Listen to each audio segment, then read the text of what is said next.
SSC নিয়োগ দুর্নীতি মামলায় কড়া পদক্ষেপ এনফোর্সমেন্ট ডিরেক্টরেটের। অভিযুক্ত বিধায়ক জীবন কৃষ্ণ সাহার সম্পত্তি বাজেয়াপ্ত। মিডলম্যান প্রসন্ন কুমার রায়েরও সম্পত্তি বাজেয়াপ্ত সম্পত্তির আনুমানিক মূল্য প্রায় 57,78,00,000 টাকা। কথা বলবো প্রতিনিধি রৌনক রয়েছেন সঙ্গে। রৌনক, দেখো, একেবারে এসএসসি নিয়োগ দুর্নীতি মামলায় পিএমএলএ অ্যাক্টে এমএলএ জীবন কৃষ্ণ সাহা এবং প্রসন্ন কুমার রায়ের মোট 57,78,78,00,000 অস্থাবর সম্পত্তি বাজেয়াপ্ত করলো ইডি। এবং এর মধ্যে রাজারহাট, নিউ টাউন সহ পূর্ব বর্ধমান এবং মুর্শিদাবাদে তাদের ফ্ল্যাট থেকে শুরু করে জমি এবং ভিলা রয়েছে, যা পুরোপুরি এনফোর্সমেন্ট ডিরেক্টরেটের তরফ থেকে বাজেয়াপ্ত করা হলো। গত বছরই দেখা গেছিল জীবন কৃষ্ণ সাহার বাড়ি থেকে তাকে গ্রেফতার করা হয় এবং এই শিক্ষক নিয়োগ দুর্নীতি মামলায় এখনো পর্যন্ত প্রায় 698 কোটি টাকার সম্পত্তি ইতিমধ্যে এনফোর্সমেন্ট ডিরেক্টরেট বাজেয়াপ্ত করেছে। ওকে,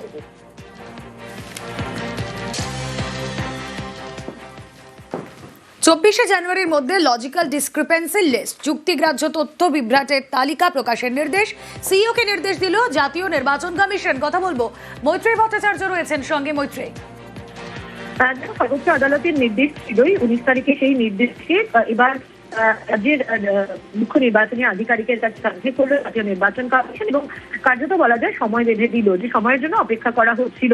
24শে জানুয়ারির মধ্যে এই লজিক্যাল ডিসক্রিপেন্সির তালিকা এবং একই সঙ্গে যারা আনম্যাপড ক্যান্ডিডেট রয়েছে তাদেরও নামের তালিকা গ্রাম পঞ্চায়েত ভবন, পাবলিক প্লেসেস, যেরকম প্রত্যেক তালুকা এবং block office, sub division office এবং শহরের ক্ষেত্রে ওয়ার্ড অফিসে জানিয়ে দেওয়ার নির্দেশ দেওয়া হলো জাতীয় নির্বাচন কমিশনের তরফ থেকে।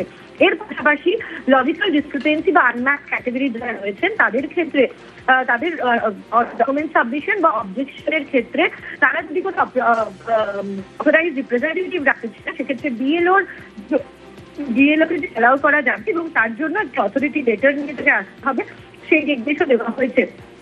এর পাশাপাশি আজ জাতীয় নির্বাচন কমিশনের তরফ থেকে মাধ্যমিকের অ্যাডমিট কার্ড গ্রহণ করারও কথা বলা হয়েছে এবং সেটা যেমনটা নির্দেশ ছিল সর্বোচ্চ আদালতের, এখানে উল্লেখ করা হয়েছে যে মাধ্যমিকের অ্যাডমিট কার্ড যেখানে ডেট অফ বার্থ উল্লেখ করা রয়েছে নাকি।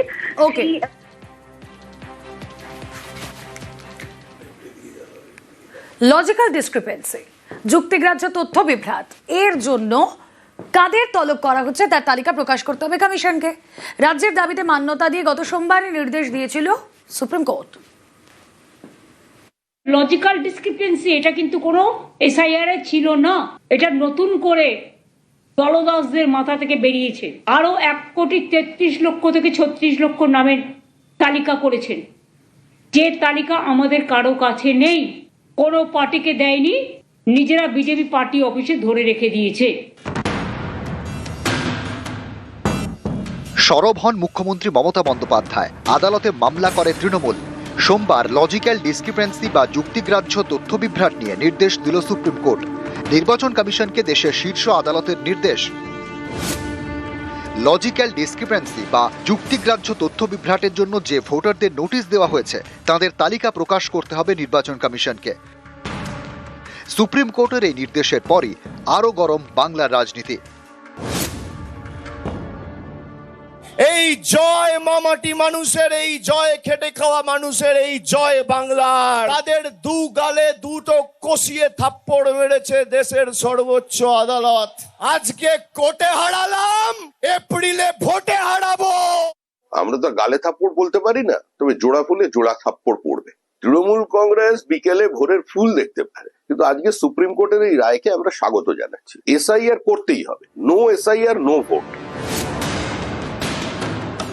এই যে 1,35,00,000 লজিক্যাল ডিসক্রিপেন্সির নামে মানুষকে হেনস্থা করা হচ্ছে, সবকিছু ঠিক থাকার পরেও হিয়ারিং নোটিশ পাঠানো হচ্ছে, এদের তালিকা প্রকাশ করুন। নির্বাচন কমিশন বলেছিল আমরা তালিকা প্রকাশ করব না, তার কারণ তালিকা যদি প্রকাশিত হতো এদের খেলাটা ধরা পড়ে যেত। দেশের সর্বোচ্চ আদালত সুপ্রিম কোর্ট তৃণমূলের দাবিকে মান্যতা দিয়ে বলেছে লজিক্যাল ডিসক্রিপেন্সি লিস্ট রিলিজ করতে হবে।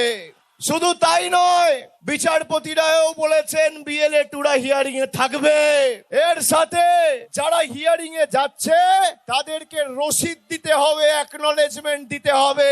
বিজেপির এসআইআর এর খেলা শেষ। খেলা তো হবে এপ্রিলে, দেখা যাবে কে খেলবে। 58 লক্ষ বাদ গেছে তো হিয়ারিং তো এখনো শেষ হয়নি, কমপ্লেন নেওয়া হচ্ছে এখনো। ওনারা ভাবছেন যে বিডিও অফিসকে, বিএলও অফিসকে ঘিরে দিয়ে এসডিও অফিসকে প্রক্রিয়াটাকে থামিয়ে দেবেন, করতে দেবেন, সেটা হবে না। ইলেকশন কমিশন কন্ডিশন দিয়েছেন যাতে সুস্থভাবে হয়, সেটা হবেই। সোমবার সুপ্রিম কোর্টের শুনানিতে তৃণমূলের আইনজীবী কপিল সিব্বাল বলেন, নামের বানানে ভুল থাকলেও লজিক্যাল ডিসক্রিপেন্সির নোটিশ পাঠানো হচ্ছে। তখন নির্বাচন কমিশনের আইনজীবী পাল্টা বলেন, নামের বানান ভুলের জন্য কাউকে নোটিশ পাঠানো হচ্ছে না, শুধুমাত্র মা বাবার সঙ্গে সন্তানের বয়সের ফারাক 14 বা 16 বছরের কম হলেই নোটিশ পাঠানো হচ্ছে। কমিশনের আইনজীবী আদালতে এই সওয়াল করলেও বাস্তবে দেখা যাচ্ছে অন্য ছবি। নদিয়ার কল্যাণীর কথায় ধরুন, কারো ভোটার কার্ডে কালা চাঁদ KALACHAND আর নির্বাচন কমিশনের তালিকায় KALACHAD মানে এন নেই, এর জন্য ডাকা হয়েছে শুনানিতে। কারো ভোটার কার্ডে লেখা মদন মোহন MADAN MOHAN আর নির্বাচন কমিশনের তালিকায় মদন মোহন একসঙ্গে, মাঝে শুধু স্পেসটা নেই, এর জন্য শুনানিতে তলব। কারো পদবি ভোটার কার্ডে বাংলায় দাস, নির্বাচন কমিশনের তালিকায় DASS, তাই ডাকা হয়েছে শুনানিতে। লজিক্যালি ডিসক্রিপেন্সি যেটা এসছে সেগুলো নামের ভুলে এসছে, তারপরে বয়সের বাবার সাথে বয়সের পার্থক্য 50-এর বেশি, আর আরেকটা হচ্ছে ঠাকুমা ঠাকুরদাদার সাথে বয়সের পার্থক্যের কারণে এসছে। 6 জন এবং 6 জনের বেশি যারা ম্যাপিং করেছে তাদের নোটিশ এসছে। এখন এই মাত্র একজন বাড়িতে সার্ভ করলাম, কালা চাঁদ, একটা এন আছে আর একটা এন নেই। করবো, যেতে তো লাগবেই, উপর মহল থেকে যেহেতু ডাক এসছে যেতে তো লাগবেই। গিয়ে আমাদের তো এখানে বাসিন্দা, সেটা তো নিশ্চিত করতে হবে, সেই জন্য যেতে হবে। নিউজ 18 বাংলা। কারো পরিবারের ডাক পড়েছে এসআইআর শুনানিতে, কেউ নিজেই শুনানিতে ডাক পেয়েছিলেন। এসআইআর শুনানি আতঙ্কে বুধবার ফের 3 জনের মৃত্যুর অভিযোগ।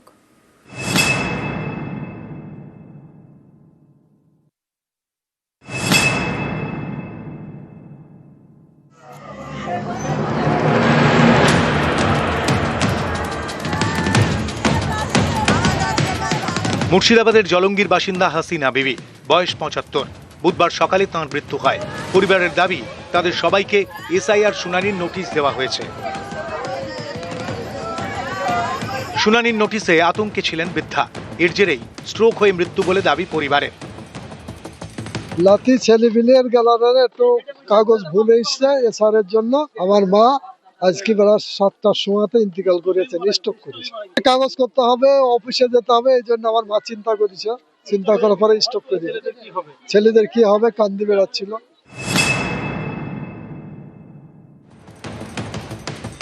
বছর 70-এর শহর আলী মণ্ডল, উত্তর 24 পরগনার হাড়োয়ার বাসিন্দা। বুধবার তাঁর এসআইআর শুনানিতে যাওয়ার কথা ছিল, কিন্তু তার হলো না।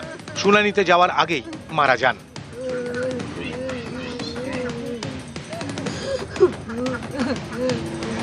পরিবারের দাবি, শুনানির নোটিশ পাওয়ার পর থেকেই আতঙ্কে ছিলেন, এর জেরেই হার্ট অ্যাটাকে মৃত্যু।